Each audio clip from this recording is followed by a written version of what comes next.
Channel Sports Central will be ranking every Big 12 projected quarterback for the 2021 college football season.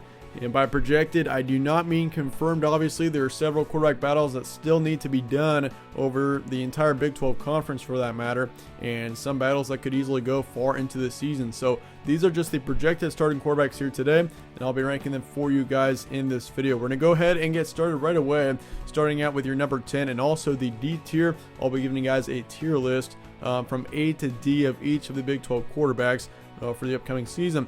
Starting up at number 10, we've got Miles Kendrick or Jalen Daniels, whichever quarterback starts for Kansas. Really, I mean, I'll be honest, Kansas is just a mess right now, and it's pretty unfortunate for Kansas because, I mean, you think that you got your guy with Les Miles, but of course he has a couple of things that come up, and he will not be the coach for the future for Kansas, which is very unfortunate for the Jayhawks. I kind of was on this team's side. I was hoping that they'd be good once again, or they haven't really ever been good except for 2007, but I mean, I was hoping for maybe another season like that for Kansas, but doesn't look like it's going to happen in 2021, I can guarantee you. I mean, Miles Kendrick and Jalen Daniels both are the likely quarterbacks for Kansas next year, but both of them just do not have the amount of talent that you need to be a top quarterback in the Big 12 for next season. Miles Kendrick in particular has got the most experience with Kansas out of the two, and so that's why he is on the board here. He put up just over 640 yards, 6 touchdowns, 5 interceptions, 61% completion rate in 2020. So his stats were not absolutely terrible, but they were definitely probably the worst in the Big 12 last season. In 2018, he also put up 100 yards, touchdown as well. Jalen Daniels on the flip side has played a little bit, but he hasn't really put up good stats. So Miles Kendrick, I'm assuming, will be the main quarterback for Kansas next season, but I would not be surprised to see both quarterbacks get some action for the Jayhawks. But as for number 9, another quarterback in the D tier, it's going to be Baylor's Jacob ZENO or Gary Bohannon. Whichever quarterback starts for Baylor will be at the number 9 position. Of course, both quarterbacks have got very little experience with Baylor, and this Baylor team is pretty unfortunate for them because this team does not have Charlie Brewer next season. He transferred to Utah. So for Baylor here, they've got a very inexperienced quarterback that will be starting next season, and Jacob ZENO looks like it might be him. Put up 223 yards in 2019, hardly even played in 2020. As you can see, he only had 18 yards over the course of the 2020 season. But watch out for Bohannon. Really, both quarterbacks, I think it's almost a toss-up between both of them, but it's gonna be pretty tough not having Charlie Brewer in Baylor next season. I can guarantee you. Both of these quarterbacks definitely have potential for the future, but as for 2021, I don't think it looks very good for Baylor right now. As for number 8, we've got Max Duggan from TCU in the C tier, and this is actually where I like 9 and 10 were just the two primary teams that just don't have very good quarterbacks, but Max Duggan actually has improved quite a bit. I mean, if you look at his stats from 2020 even, 1,700 yards, 10 touchdowns, 4 interceptions, 61% completion rate. He was not terrible last season for TCU. And if you look at his 2019 stats, he was not very good in 2019 at all. I mean, he improved his completion rate by 7% from 2019 to 2020, which is a huge increase for sure for Max Duggan and for any quarterback in general, which he also put up 2,000 yards in 2019. But you got to look at the completion rate, and you can easily tell how good a quarterback is based off of the completion rate. And for Max Duggan here, I mean, he improved a ton from 2019 to 2020. He is definitely a quarterback to watch out for next season. I think he's definitely got quite a high ceiling here. And if he can get that completion rate up to 65%, TCU could be a contender in the Big 12 next season. As for number 7, it's going to be Tyler SHOUGH from Oregon. He's the transfer from Oregon who's now at Texas Tech. This was a very interesting decision out of Tyler SHOUGH. I mean, Texas Tech is a pretty random, I'll be honest, a pretty random team from Oregon to go to. But this is great news for the Red Raiders, I really do think. Like for Oregon last season, Tyler SHOUGH put up some pretty good stats, 1,600 yards, 13 touchdowns, 6 interceptions, 64% completion rate. So he was a pretty good quarterback for the Ducks last season. But the problem is here is at Texas Tech, he does not have the same amount of talent that he would have at Oregon. And I mean, Texas Tech, I'll be honest, this team hasn't been good in a decent amount of time. And for Tyler SHOUGH, it will be quite a job for him to turn around Texas Tech. But I do see this Red Raider team going to a bowl game with Tyler SHOUGH in 2021 is definitely a possibility. I like this guy quite a bit, actually. Tyler SHOUGH is a pretty polarizing player in the fact that a lot of analysts either love him or hate him.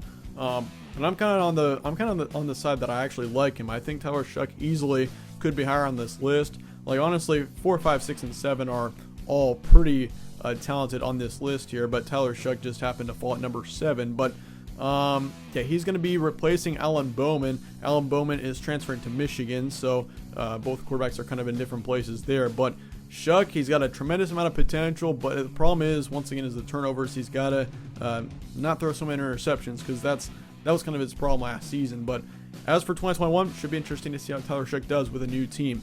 As for number 6, we've got SKYLAR Thompson from Kansas State. It was kind of uncertain as to whether or not he was going to be back with Kansas State for this season, but he's back for a 6th season with this team, and should be an interesting one for SKYLAR Thompson, because, I mean, he's got a totally different team coming up in 2021. But looking at his 2020 stats, 620 yards, 4 touchdowns, 63% completion rate, no interceptions. Good season for SKYLAR Thompson when he did play for this team. 2,300 yards in 2019, 12 touchdowns, 5 interceptions. His completion rate's always been right around 60, so if he can improve that up even to like a 63 or a 64, even a 65%, that could be huge for SKYLAR Thompson, and that could be huge for Kansas State in general.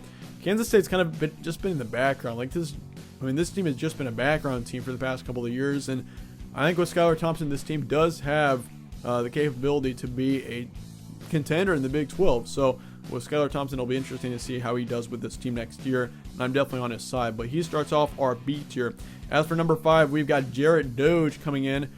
He is definitely a quarterback to watch out for next season. I mean, he's got a tremendous amount of potential. Improved a ton from 2019 to 2020. He's got a huge amount of experience in college football. I mean, this is his fifth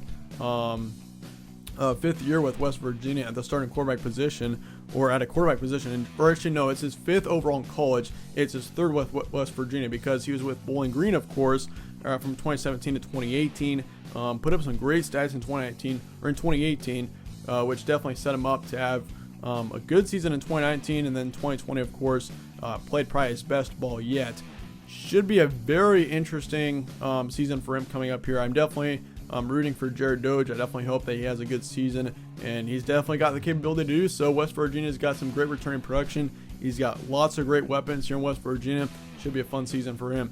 Number 4 is going to be Texas's Casey Thompson, or whichever quarterback starts at the Texas's quarterback position. You also got Hudson Card in there. Don't forget about him. Both quarterbacks definitely have got some good chances to be the starting quarterback next season. But Casey Thompson, I'm going to highlight him for this. He put up 225 yards, 6 touchdowns last year. Also a 71% completion rate when he did play for Texas. Obviously, he didn't play a whole lot, but he definitely was very, very promising when he was playing with Texas next season. And I think Casey Thompson has got, or whichever quarterback, of course, but Casey Thompson in particular, if he does start, I mean, there's a good chance that Casey Thompson could be the 2nd best quarterback in the Big 12. Like, he's got a huge amount of potential. He's got a very high ceiling, I think. And Casey Thompson is definitely a player to watch out for next season. I mean, this quarterback battle between Casey Thompson and Hudson Card is just about as intriguing as any quarterback battle you can get in college football this season, or in this offseason in particular. I mean, if you look at both quarterbacks, both are extremely talented. Both teams, or both quarterbacks, could definitely lead great teams. So for Texas, they've got a bright future with whichever quarterback pulls out of this quarterback battle. Number 3 is going to be Spencer Sanders out of Oklahoma State. I like this quarterback quite a bit. I'm actually putting him in front of the Texas quarterbacks. He put up, of course, some pretty good stats in 2020.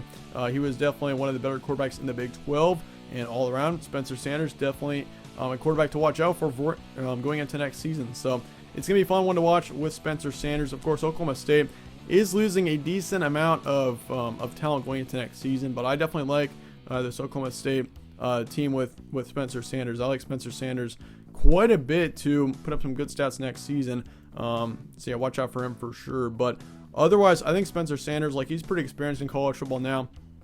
I definitely like that about him. And in general, I mean, if you look at his stats from 2020, put up 2,000 yards, 14 touchdowns, 8 interceptions, 63% completion rate as well. So he's definitely got a tremendous amount of potential on his side. Number 2 is going to be Brock Purdy out of Iowa State, starting at the A tier. Looking at him over the course of his career with Iowa State, he's just been nothing but excellent. Like in 2020, put up over 2,700 yards, 19 touchdowns, 9 interceptions, 67% completion rate as well. In 2019, he put up 3,900 yards, 27 touchdowns, 9 interceptions. So from 2019 to 2020, put up insane stats for Iowa State, and really, ever since Brock Purdy's been in Iowa State and in Ames with this team, I mean, they've just been a whole new team.